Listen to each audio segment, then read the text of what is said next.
Welcome back to the workshop. I'm Josh. I'm joined by the sporting chef, Scott Laysath.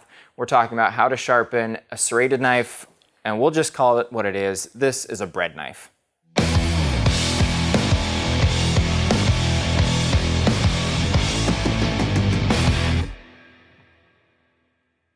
So, you know, some of you, and I'm not naming names, the reason why you use a serrated knife is because you don't have a sharp knife at home. And so you're sawing through instead of slicing through whatever it is you're cutting. Serrated knives have their place, but a lot of people don't know how to sharpen them. So, Josh, show me the way. The biggest key to sharpening a serrated knife, well, don't let it get dull if you can help it. Basic maintenance is to bring the serrations to a ceramic rod, and this is something that's rounded, and glide those serrations back and forth on the ceramic. And you're resting that, you can kind of feel the angle inside of the serration, right? And you get a good feel of where that wants to rest. Because you're not putting a lot of pressure on that. There's not a lot of pressure. Yeah. Nope, this is, I'm barely resting it on there and gliding it back and forth. And as I do that, it's actually going to work up a burr that forms that I can feel if I push my finger back on this side. When I do that and work all the way down the serrated knife, then I would come back and glide it very lightly and flat across and push that burr to stand the edge back up and keep it really, really sharp. If you're past that, if the tips are maybe rounded over or if the burr is totally just mangled and it's beat up, then you're going to need a more coarse abrasive like a diamond rod. The process is the same. I'm going to bring the knife to the rod, find this one's tapered, and so I'm going to find about the right spot where I'm not going to be grinding off the tip, but it's resting within that serration. Right. And then I'm going to glide it back and forth. And again, that's really light pressure. Just a little bit on each one.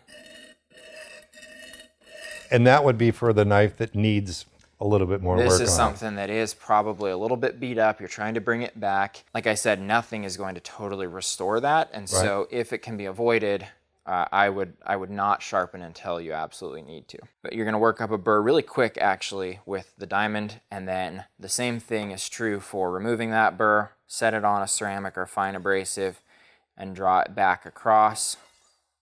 You can even use a leather strop to do the same thing and just gently remove that burr. That's going to leave you with a really sticky, sharp, serrated edge and sharp teeth there. These teeth are actually a little bit more rounded and less like sharp saw teeth. Sure, but sure. A great, again, great bread knife, but that's about all I'd want to use this for. And, you know, Josh and I were talking about the various uses for the serrated knife. And other than in the field, in the kitchen, bread. That's all I've got. You know, I wanted to come up with something else besides bread, but, you know, if I need to saw through bone, I'm going to use a saw, not a serrated knife. And I just, you know, I would much rather have a standard chef's knife for doing everyday work. Every knife has a purpose and something it was designed for. There are some knives that are much more all-purpose, chef's knives, santokus. It's important to know your knife, know the use for the knife. A serrated knife should not be cutting meat or vegetables or anything like that. We were just saying that a dull knife or a serrated knife will mash through vegetables like an onion. Sure. And make you cry more than a sharp knife gliding right through that. And you'll notice it when you use a dull knife, or even especially a dull serrated knife. If you're cutting an onion, if you had a slow-mo camera and the correct lighting, you can see all that onion fume, the aroma coming up, and all the little particulate, as opposed to a clean chop, a clean dice. And I don't want bruised onion. I want sliced onion. Clean, nice chunks. You want all that flavor in your food, not in your air and in your countertop. But when it comes to bread, I'm using serrated. If you're sharpening a serrated knife, your tools that you're going to want to use are a ceramic rod or a diamond rod, something that gets inside of that serration, raise a burr, and then hone it with a flat strop or a flat draw backwards across a ceramic rod. That's it for this week. Thanks, Scott, for joining us and sharing the fun tips. Check out his shows on the Sportsman channel, Dead Meat, Turtle, Groundhog. We've got turtle, groundhog, python, and it's not all edible. Plenty of good ideas for what not to eat. I probably could have told you that, though. Here are 2 giveaway winners this week. Thanks for watching. We'll send you the new Work Sharp whetstone so you can try your hand at that. And hit that subscribe button, tell your friends, and we'll see you next week.